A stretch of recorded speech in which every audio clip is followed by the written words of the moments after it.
حور العين تناديني فدعيني أماه دعيني لتبكي دموعك يا أمي عن دربي لا لن تثنيني أماه طريقي قد وضحا والقلب يسير به فرحا حرب وجهاد متقد ودم بالعزة قد نضحا.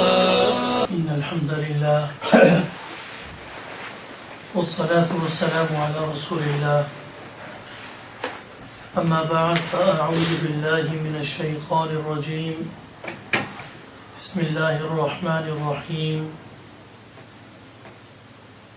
إنا أعطيناك الكوثر فصل لربك وانحر إن شانئك هو الأبتر. صدق الله العظيم. اللهم صل على محمد وعلى آل محمد كما صليت على إبراهيم وعلى آل إبراهيم إنك حميد مجيد. اللهم بارك على محمد وعلى آل محمد كما باركت على إبراهيم وعلى آل إبراهيم إنك حميد مجيد. میرے واجب الاحترام قابل صد احترام بھائیوں، بزرگوں، دوستوں، نوجوان ساتھیوں، سامعین و سامعات، اللہ رب العزت جناب محمد رسول اللہ صلی اللہ علیہ وسلم کو ارشاد فرما رہے ہیں، ہم نے آپ کو کوثر عطا کیا، ہم نے آپ کو اعلیٰ اخلاق سے نوازا، ہم نے آپ کے ذکر کو چاروں سو عالم میں پھیلا دیا، ہم نے آپ کے ذکر کو بلند کیا، ہم نے آپ کو ایک ایسا مرتبہ اور مقام دیا ہے کہ اللہ کے بعد کوئی اس مرتبے اور مقام کو نہیں پہنچ سکتا. آپ نماز پڑھیے اپنے رب کے لیے اور قربانی کیجئے، آپ کا دشمن بے نام و نشان ہوگا. میرے بھائیوں،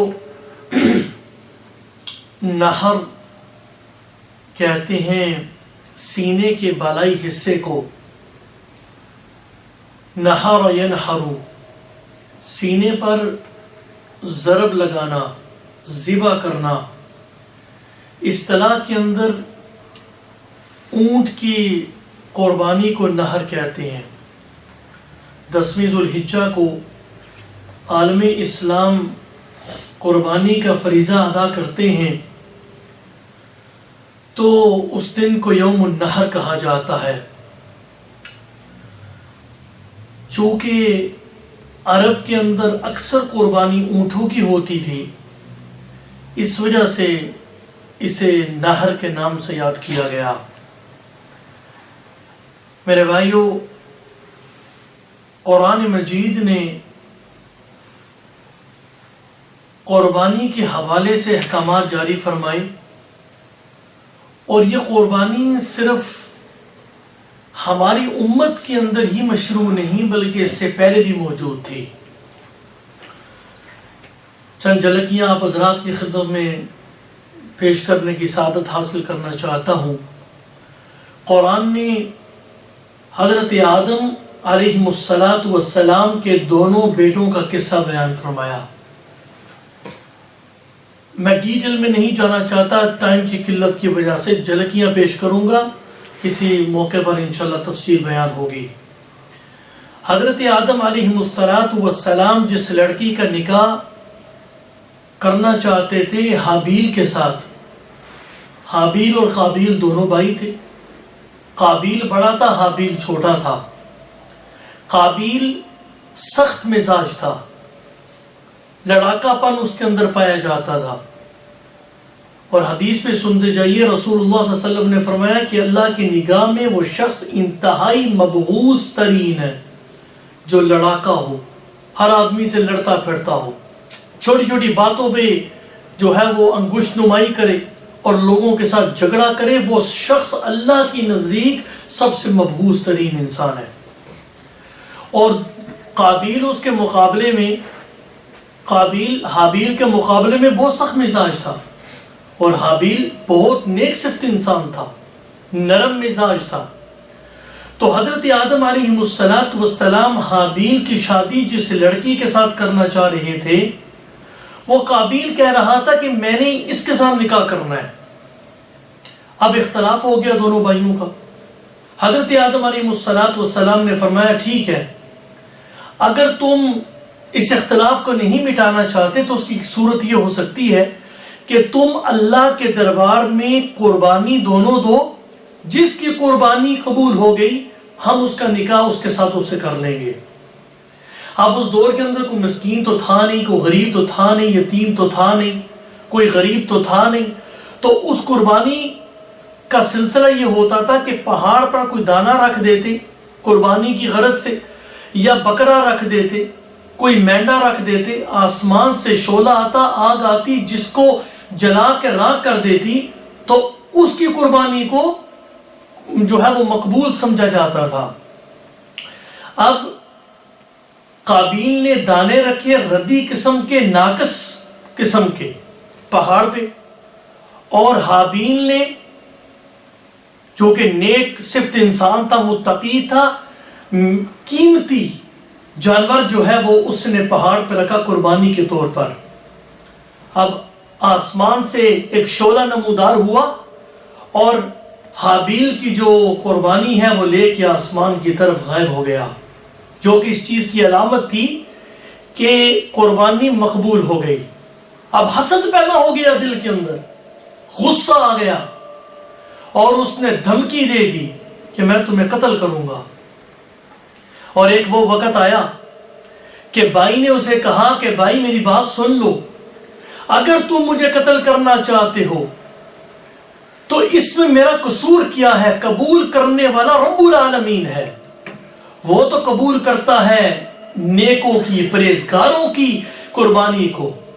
تم نیکی کو اختیار کرو نا تو پھر بات کرو، لیکن یاد رکھو اگر تم نے میری طرف ہاتھ اس لیے بڑھایا کہ تم مجھے قتل کرنا چاہتے ہو تو رب العالمین سے مجھے انتہائی خوف ہے، میں اپنا ہاتھ تمہاری طرف قتل کے لیے میرے بھائی کبھی نہیں بڑھاؤں گا۔ آپ دیکھ لیجئے معاشرے میں بھائی بھائی کا دشمن بنا جا رہا ہے، بہن بہن کی دشمن ہو رہی ہے۔ کل ہم نے خبر سنی، پرسوں تھی غالباً، کہ سکھر کے پاس ایک گاؤں ہے سندھ کے اندر، تو جناب باپ کو ایک کمرے کے اندر جہاں وہ رہتا تھا، دونوں بیٹوں نے بیوی نے مل کے پھندا ڈال کے مارا ہے، قتل کیا ہے، اس کے بعد اسی کمرے کے اندر گڑا کھود کے اسے دفن کر دیا۔ الیاذ باللہ، الیاذ باللہ، یہ ہو رہا ہے، ہر روز ہم واقعات سنتے ہیں۔ مال کے لیے، حسد کی بنا پہ، شکوک و شبہات کی بنا پہ، یہ تمام قتل و غارت جو ہے وہ خون کی جو ہولی ہے وہ کھیلی جا رہی ہے ہمارے معاشرے میں۔ بات لمبی ہو جائے گی۔ ایک وہ وقت آیا کہ اس نے اپنے بھائی کا قتل کر دیا، اس نے جو ہے وہ اسے صفحہ ہستی سے مٹا دیا۔ تو میں ڈیٹیل میں نہیں جانا چاہ رہا، صرف یہ بتانا چاہ رہا ہوں کہ قربانی کا کانسیپشن اس وقت بھی موجود تھا حضرت آدم علیہ السلام کے دور میں۔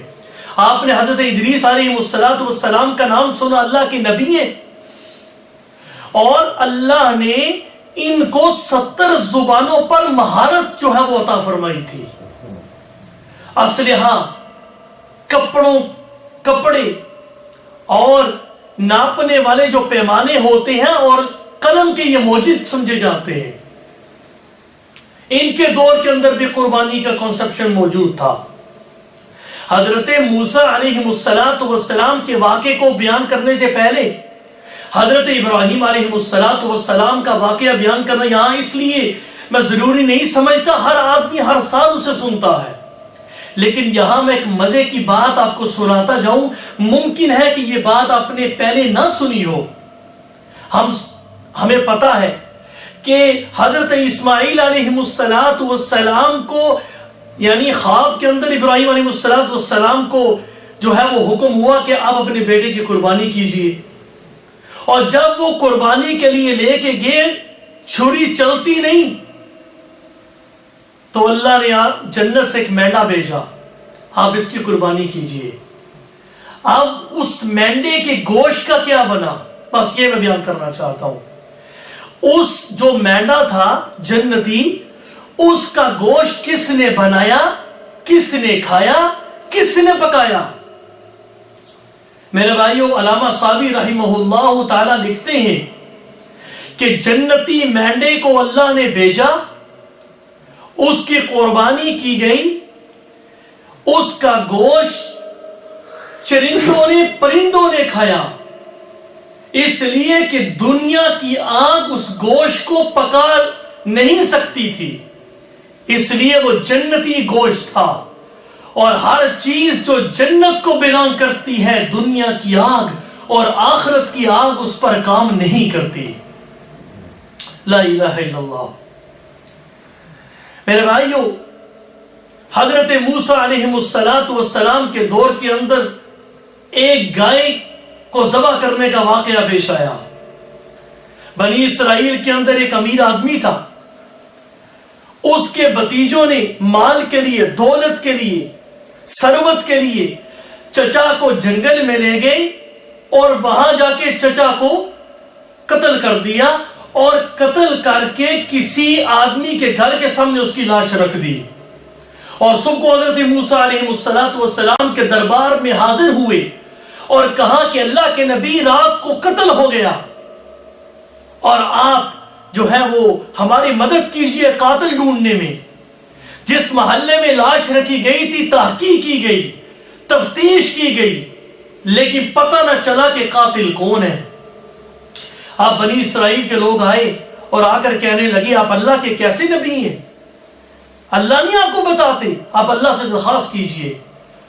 وَإِذْ قَالَ مُوسَىٰ لِقَوْمِهِ إِنَّ اللَّهَ يَأْمُرُكُمْ أَن تَذْبَحُوا بَقَرَةً. اپنی قوم کو موسیٰ علیہ السلام نے فرمایا کہ اللہ تمہیں حکم دیتا ہے کہ گائے کو ذبح کرو. قَالُوا وَتَتَّخِذُونَا هُزُوًا قَالَ أَعُوذُ بِاللَّهِ أَن نَّكُونَ مِنَ الْجَاهِلِينَ. اے اللہ کے نبی اب ہمارے ساتھ مذاق کرتے ہیں. اللہ کے نبی حضرت موسیٰ علیہ السلام نے فرمایا میری قوم والوں، میں جاہل لوگوں، میں اللہ سے پناہ مانگتا ہوں کہ میں جاہل لوگوں کے اندر شمار نہ ہو جاؤں.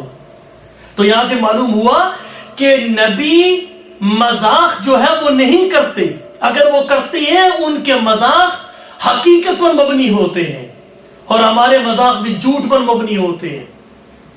بچوں کے ساتھ جھوٹ بولتے ہیں، کیا کچھ نہیں، ہم بچوں کے ساتھ وعدہ کرتے اور وعدہ خلافی بچوں کے ساتھ کرتے ہیں. ایک صحابیہ اپنی مٹھی کو ایسے دبایا ہوا تھا اور بچے کو ایسے بلا رہی تھی. آپ نے دیکھا، آپ نے فرمایا کہ کیا تم جو ہے وہ بچے کو جو بلا رہی ہو، کیا تمہاری مٹھی کے اندر واقعی کوئی چیز موجود ہے؟ کہنے لگی اللہ کے رسول میری مٹھی کے اندر کھجور کی گٹھلی موجود تھی اور میرا ارادہ بھی یہی تھا کہ میں گٹھلی اسے دوں گی. آپ نے فرمایا کہ اگر تمہارے ہاتھ کے اندر کچھ بھی نہ ہوتا اور تم ایسے جھوٹ بول رہی ہوتی، یہ جھوٹ کے اندر شمار ہوتا. بچوں کے ساتھ وعدہ کیا جائے تو بچوں کے ساتھ اس وعدے کو پورا کیا جائے. چھوٹے چھوٹے بچوں کے ساتھ ہم وعدہ کرتے ہیں اور ہم جو ہے وہ وعدہ خلافی کر لیتے ہیں بچوں کے ساتھ. اور یہاں بچوں سے ایک بات یاد آئی، نزہۃ المجالس کے اندر ایک حدیث بیان کی گئی، بڑی عجیب حدیث ہے، ممکن ہے آپ نے پہلے نہ سنی ہو. رسول اللہ صلی اللہ علیہ وسلم نے فرمایا کہ پہلے سال بچے کو ناراض نہ ہوا کرو، پہلے سال بچے کو ناراض نہ ہوا کرو، اس لیے کہ پہلے 4 مہینے جب وہ روتا ہے تو لا الہ الا اللہ کہتا ہے، اگلے 4 مہینے وہ رسول اللہ صلی اللہ علیہ وسلم پر درود بھیج رہا ہوتا ہے. اور فرمایا کہ اگلے 4 مہینے وہ جب روتا ہے حقیقتاً وہ اپنے ماں باپ کے لیے دعائیں مغفرت کر رہا ہوتا ہے. تمہاری نظروں میں بچہ رو رہا ہوتا ہے اور وہ لیکن میری نظر میں، اللہ کی نظر میں پہلے 4 مہینے لا الہ الا اللہ پڑھ رہا ہوتا ہے، اگلے 4 مہینے میں رو رہا ہوتا ہے تمہاری نظروں میں، لیکن وہ درود پاک پڑھ رہا ہوتا ہے، بھیج رہا ہوتا ہے رسول اللہ صلی اللہ علیہ وسلم پر، اور اگلے 4 مہینے وہ اپنے ماں باپ کے لیے دعائیں مغفرت کر رہا ہوتا ہے. اللہ اکبر. حضرت موسیٰ علیہ السلام نے انہیں کہا کہ گائے ذبح کرو. اب ان کا کام کیا تھا کہ گائے ذبح کر لیتے، اب انہوں نے حجت بازی شروع کر دی، کہا کہ ادع لنا ربک یبین لنا ما ہی، اپنے رب سے درخواست کیجئے کس طرح کی گھاں ہوئے، کس طرح کی گائے ہو۔ اب اللہ نے فرمایا کہ انہا بقرۃ، اس طرح کی گائے ہو کہ جو نہ بوڑھی ہو اور نہ جو ہے وہ اس طرح کی ہو کہ اس کی عمر چھوٹی ہو، درمیانی ہو، عوان بین ذالک ففعلوا ما تؤمرون، جو تمہیں حکم دیا گیا کرو۔ اب ان کا کام تھا کہ سن لیا کر لیتے، دوسرا سوال کرتے ہیں کہ اللہ سے سوال کیجئے، درخواست کیجئے، ما لونھا، اس گائے کا رنگ کیا ہونا چاہیے۔ اللہ نے فرمایا انہا بقرۃ صفراء فاقع لونھا تسر الناظرین، فرمایا کہ اس طرح کی زرد رنگ کی ہو اور دیکھنے والے کو خوش کرے۔ آگے کر لینا چاہیے تھا، پھر تیسرا سوال کیا۔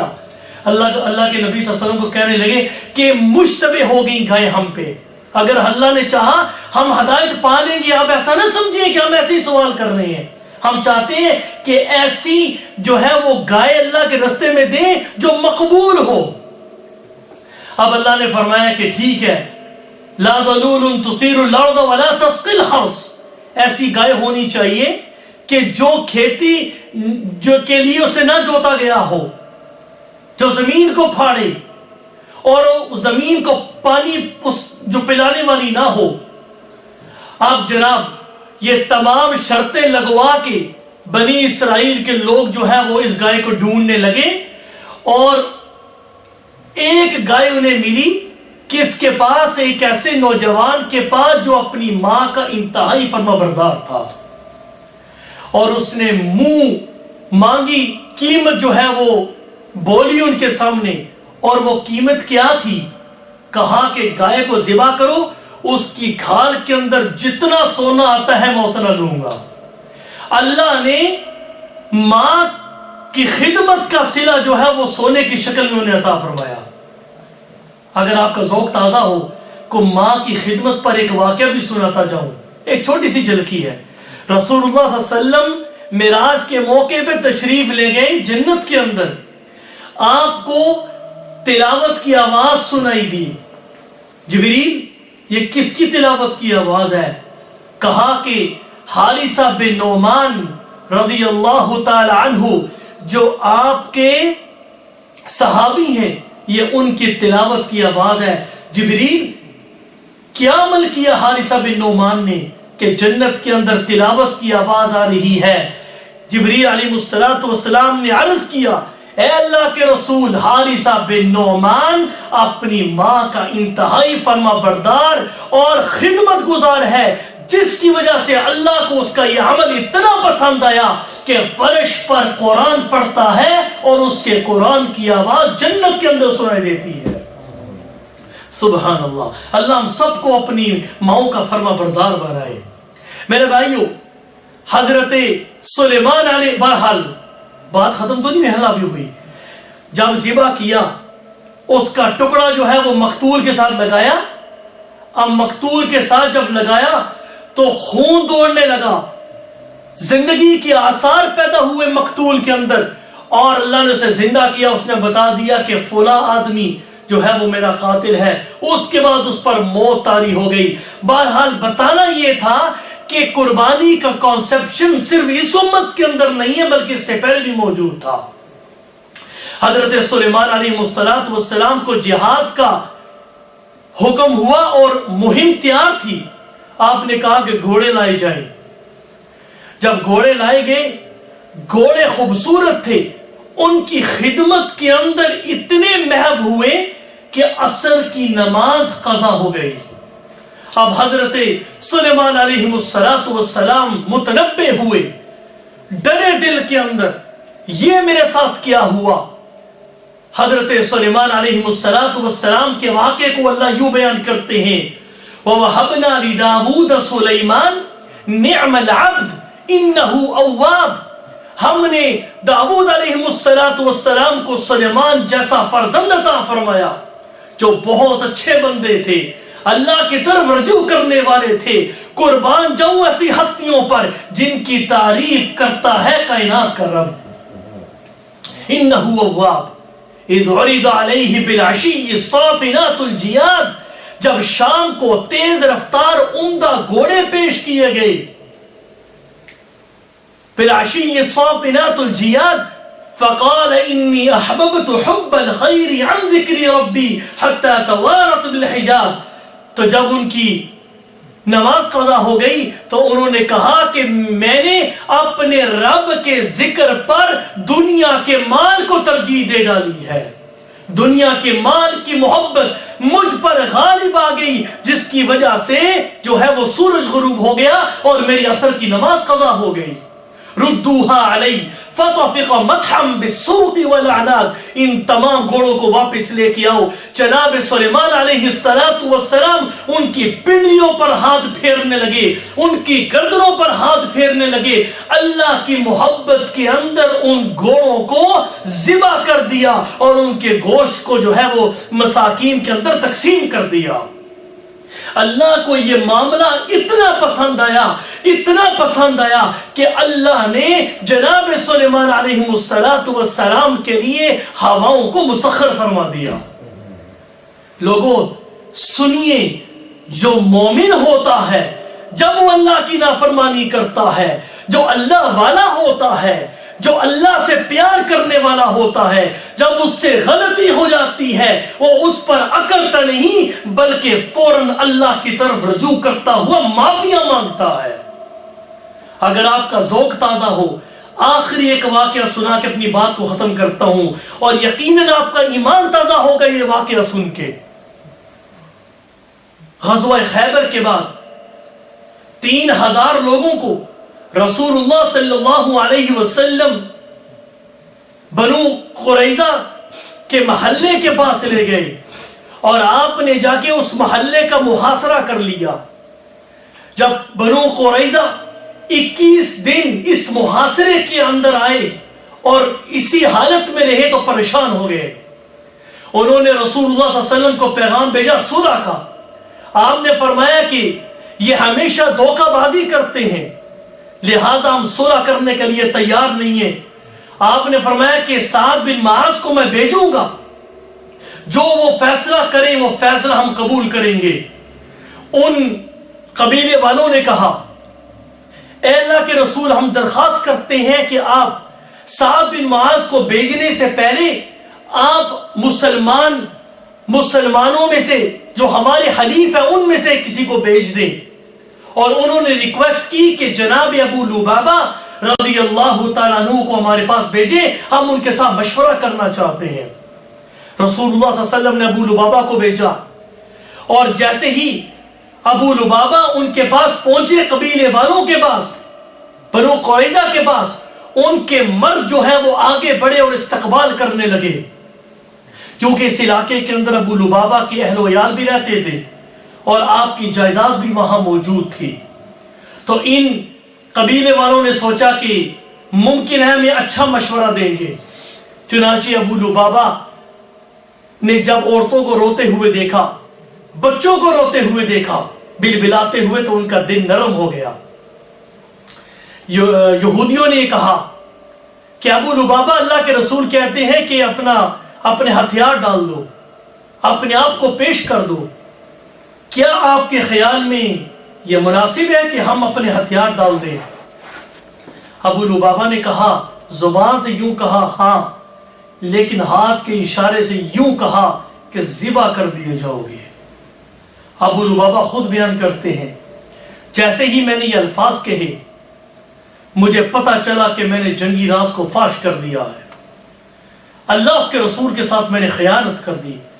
کہتے ہیں کہ میں انا للہ و انا الیہ راجعون پڑھتا رہا، انا للہ و انا الیہ راجعون پڑھتا رہا، اتنا مرویا کہ میری داڑھی بھیگ گئی۔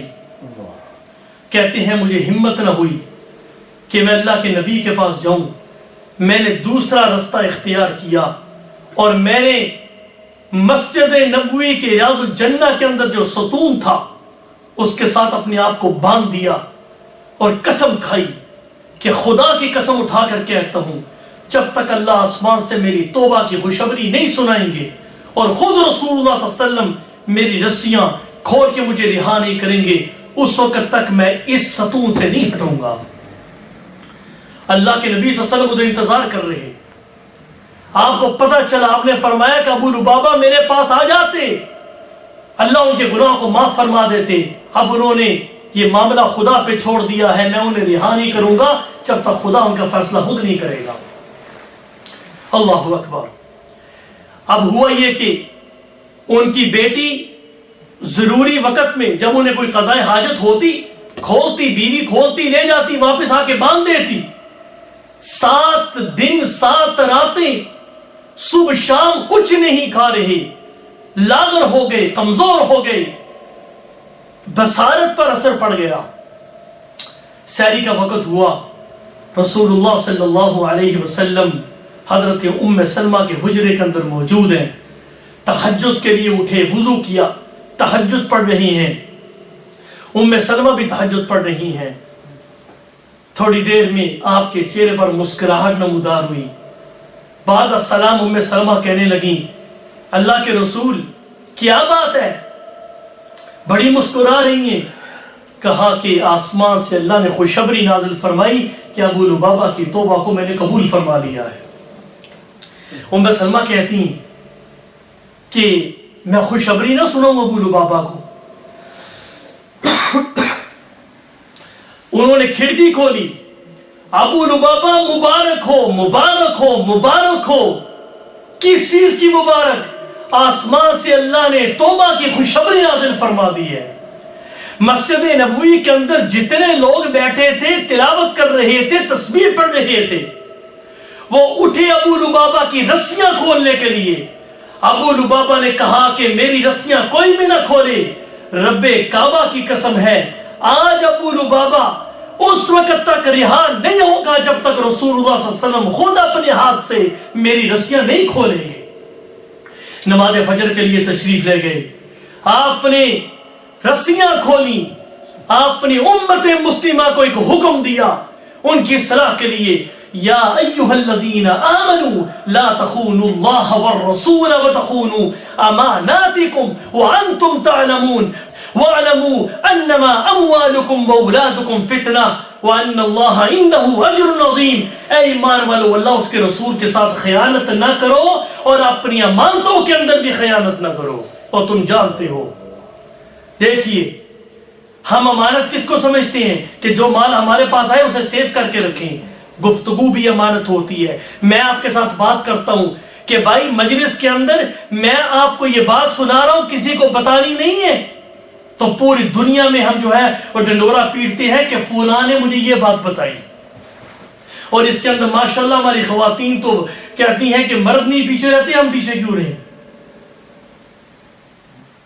ایک کو بتائیں گی, دوسرے کو بتائیں گی, حتیٰ کہ پورے شہر کو پتہ چل جائے گا یہ معاملہ پیش آیا. یہاں ایک نقطہ بیان کر کے اپنی بات ختم کرتا ہوں. اللہ فرماتے ہیں تمہارے اموال اور تمہاری اولادیں تمہارے لیے فتنہ ہیں. اگر مال حلال نہیں کماؤ گے, مال جو ہے وہ اللہ کے رستے میں تقسیم نہیں کرو گے, مساکین کو نہیں دو گے, اللہ کا حصہ نہیں نکالو گے, وہ مال تمہارے لیے وبال ہے. اور بعض مفسرین نے فرمایا اللہ نے پہلے مال کا ذکر کیا, بعد میں اولاد کا ذکر کیا. یہاں سے معلوم ہوا کہ مال کا فتنہ اولاد کے فتنے سے زیادہ ہے. دیندار اولاد کو نہیں بناؤ گے, اسے دین نہیں سکھاؤ گے, اللہ کی معرفت نہیں دو گے, اولاد کو اللہ کی پہچان نہیں کرواؤ گے, وہ اولاد تمہارے لیے وبال بنے گی. دنیا کے اندر بھی فتنہ بنے گی اور آخرت کے اندر بھی فتنہ بنے گی. اور ایک عجیب نقطہ, وَأَنَّ اللَّهَ عِنْدَهُ أَجْرٌ عَظِيمٌ, اللہ کے پاس بڑا اجر ہے. اللہ فرما رہی ہے کہ تمہارے مال, تمہاری اولاد فتنہ ہے. مراد تیرے پاس کس چیز کا اجر ہے؟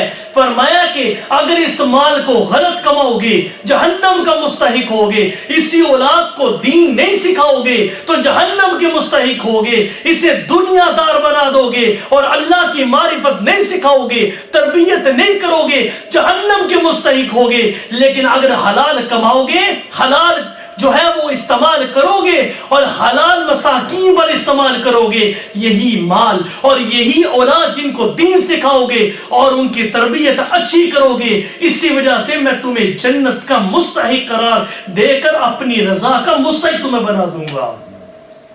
اللہ تعالیٰ سے دعا ہے کہ اللہ رب العزت ہم سب کی اولادوں کو ہماری آنکھوں کی ٹھنڈک بنائے اور ہم سب کو اپنے والدین کا فرما بردار بنائے اور ہمیں یہ توفیق عنایت فرمائے کہ ہم حقیقتاً اپنی اولاد کی تربیت کر سکیں تاکہ ہم اللہ کی رضا کا اور جنت کا اپنے آپ کو مستحق ٹھہرا سکیں. اللہ ہم سب کی کمیوں کو کوتاہیوں کو معاف فرمائے.